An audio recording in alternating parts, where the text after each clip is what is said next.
China has changed so much from I've been reading, looking at YouTube, and just kind of do some research on the evolution of economy, the infrastructure from subway to highways to technology. China's become such a massive superpower. And obviously, me spending a majority of my life in America, I've kind of haven't been exposed to the new change. So we're gonna go back to my hometown, Sichuan, China, home of the pandas, but more importantly, that's where all my family resides. We're gonna eat a lot of good food.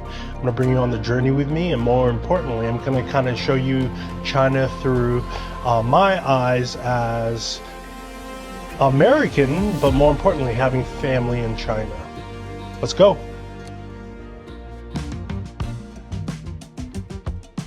How's it going, guys? We're here at Opening Burger. So this place has been open for about 5 years, and they have 3 locations right now. Let's just add some meat to it and just. And then he's making a vlog about. Yeah, I was vlogging, and you're like, this is speaking English. Like I saw you guys. I was like, you were talking about burgers. I'm like, so I was like, let me check out what they got. All right, guys, we got the oozing cheeseburger and the peanut butter blueberry. And what's really cool about this place is they do smash patties. Now, smash patties are a little different from those big, thick patties. And they have some interesting flavors here. Some I've seen in the US, some I've seen all over China. So they have strictly Wagyu beef here, so a higher fat content. But when you smash it, you get that crust on it, which is delicious. So we went with a peanut butter and jelly sandwich, and we also went with, I believe, the stuffed Juicy Lucy style burger. So we're gonna see how it is. Brioche bun. Let's look at that. Oh, that is. It's the stunning. It's the perfect amount of peanut butter and jelly. Like, not that much. It's just enough to add flavor. Leave me a bite. I need a few more minutes. So. This is emotional. Yeah. I'm glad. In America, this is called the Elvis burger, pretty much.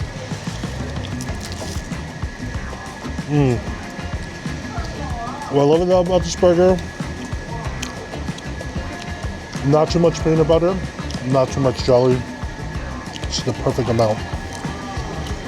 It's not overpowering like the peanut butter jelly burgers we found in America. It's just the perfect little schmear. Give it that flavor. Doesn't take away from the meatiness. Like he said, when we were sitting in the shisha bar, he was like, "We're gonna find a fucking Peanut butter and jelly sandwich." And I was like, I don't know. Like, can you buy a pan of bread here and buy your own? Like, you're like, it's so awkward, right? Lily, how about you? 你看 Lily 吃了1、2、3、4，她吃了4个汉堡包。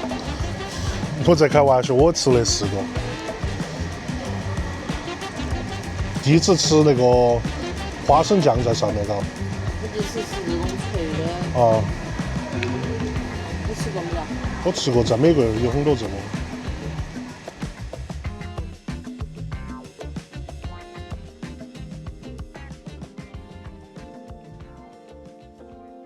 In Ireland, the biggest problem right now is affordability. Like, you could have the same income, but you spend it a lot faster. Yeah. And renting right now is very expensive in Ireland. Like, you could have a shitty 1-2 bedroom apartment and cost you €2,500 Really? per month.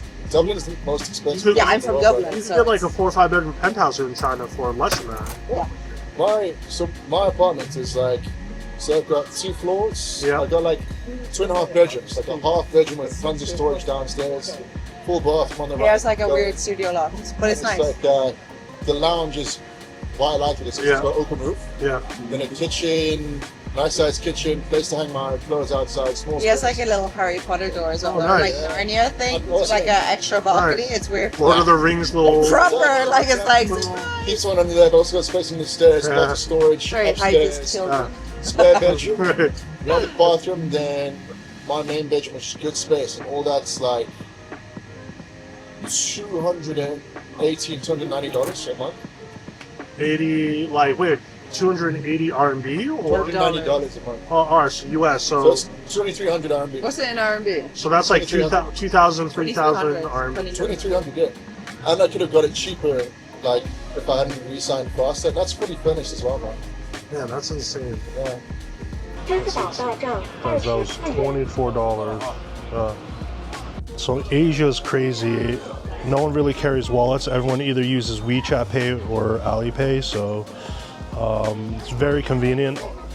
Not being in China, just from the way the systems are. You still pay with the QR code on Alipay, bro? You can link your hand. You can link your hand, your face. Wave your hand. Yeah. Like you're using the Force, right? I'm just Obi-Wan Kenobi this shit. Yeah, I'm still level 1 Chinese here. I'm learning, but the apps, the ability to kind of coordinate your life from your phone is very here, you know. Yeah.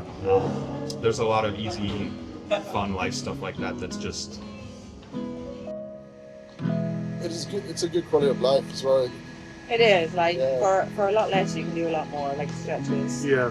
I mean, you see people, I see friends overseas like working multiple jobs, stressed about paying bills, all that stuff. I can do this. I help support my mum, and I still save, and I live a great life. Yeah, man. I have 2 friends from Boston.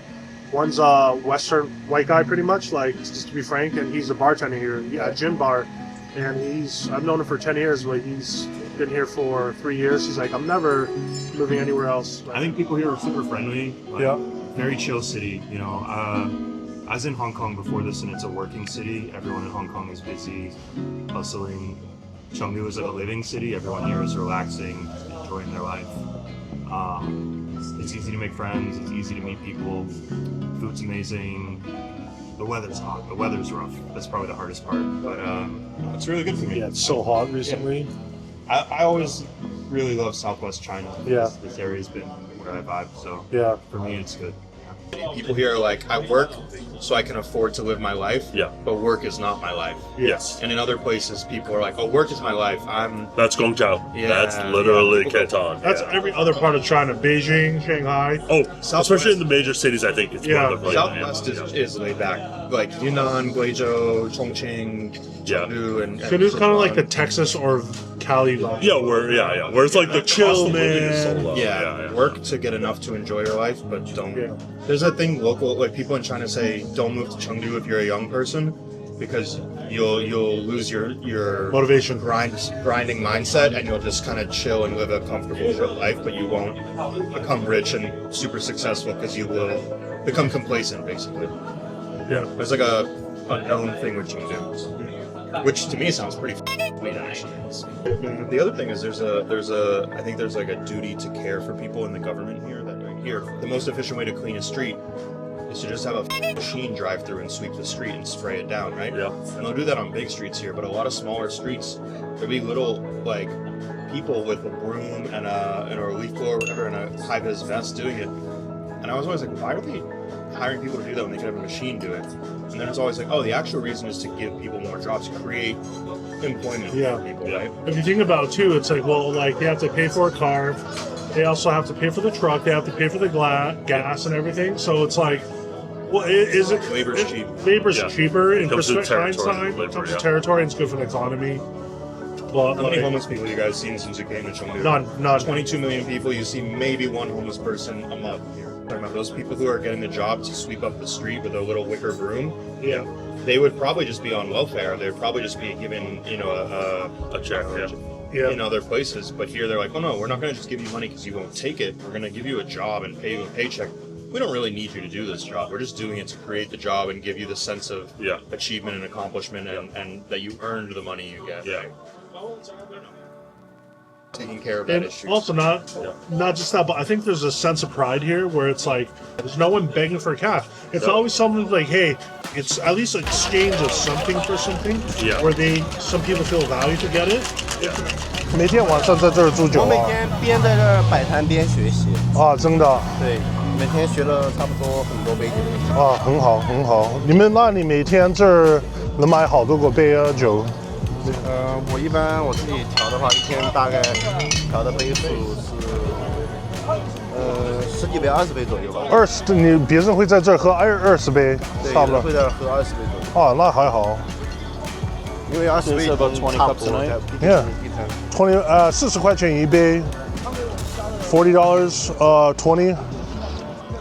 We're in Chengdu. We're drinking some street daiquiris right now. Yeah. Fun. It is almost 3 a.m. in the morning, and